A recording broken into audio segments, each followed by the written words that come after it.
Hello there, this is the video where I'm gonna input a method on the integrator 6890.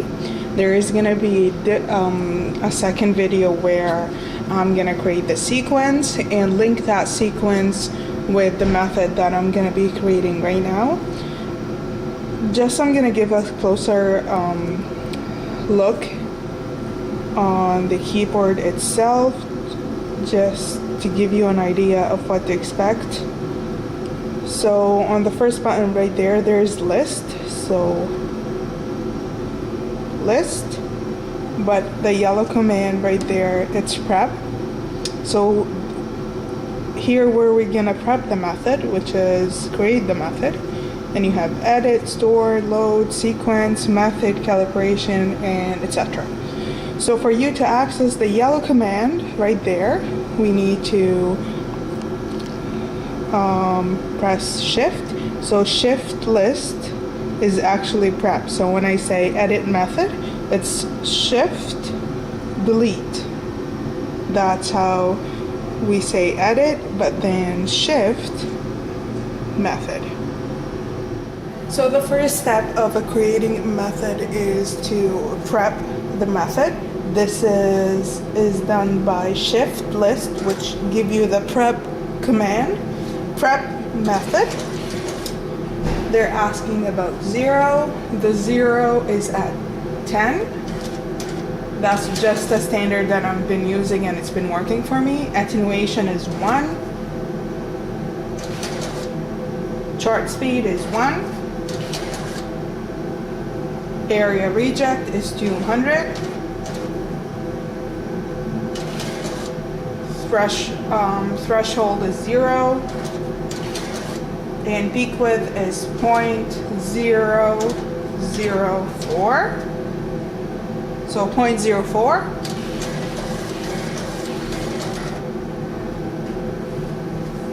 Just to a review of the command that I put in sequence is 10, 1, 1, 200, 0, and 0.04.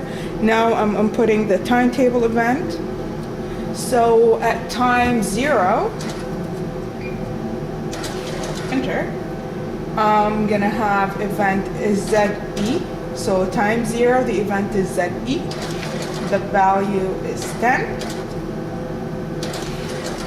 At time 0, the event IF, which basically saying at time 0 start to integrate, and the value is 10. To understand what is these number referring to, I would recommend going back to the manual, but for a quick run, these values have been working. These values are for a standard run, which is where they're fine and they work every time. The third time event that you're gonna input, it's actually the time of stopping. So if your run gonna run to 30 minutes, you're gonna put time 30. Mine is usually always around 8 minutes. So my time 8, the event is stopped. So it's gonna stop at the 7th minute.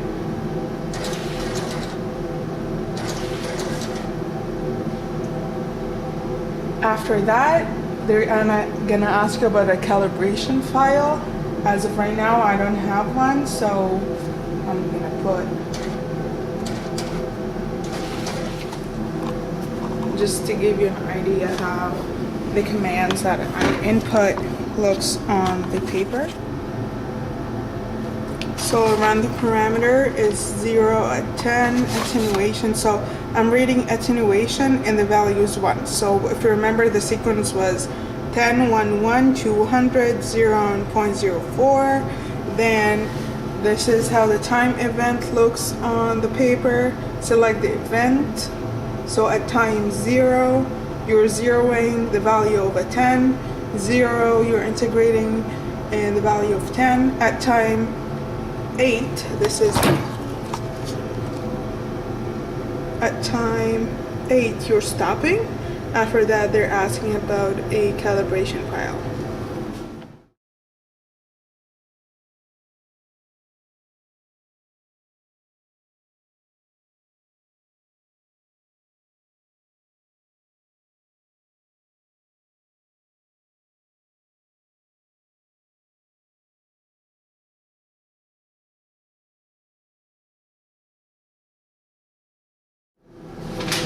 After inputting the calibration file name, it's gonna ask about the integration plot type. It's usually filtered, so it's F. Store signal data, no. Store process beat, yes. Device of the storage, it could be M or H, doesn't matter, it's up to you. I usually put the default as M.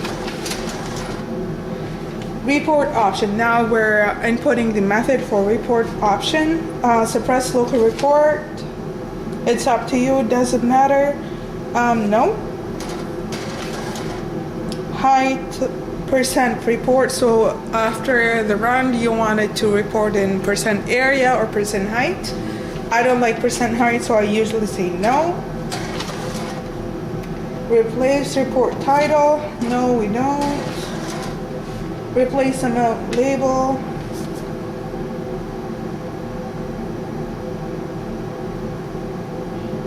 no. Report uncalibrated peaks, yes. Extend report, yes. So now they're asking about the post-run list option. So you want to store the post-run report? Yes. Device M, again, but if you selected H earlier, you should select M right now, but I'm gonna leave the default. When I say leave the default, that means I'm just gonna press enter. External post-run report, I usually say yes for this, but let's say no, doesn't matter. It's the external post-run report, it's just gonna retype the method before running, before the run, which means you're just gonna waste paper for no reason. List run parameter, no. Everything here I usually put no, and that's the default anyways.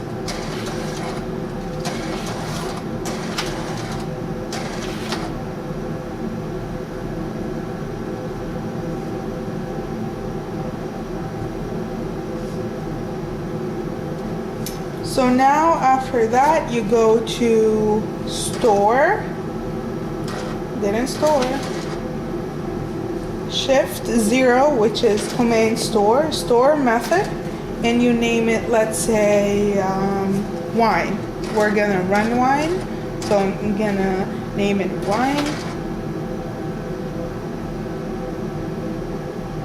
So the method is stored.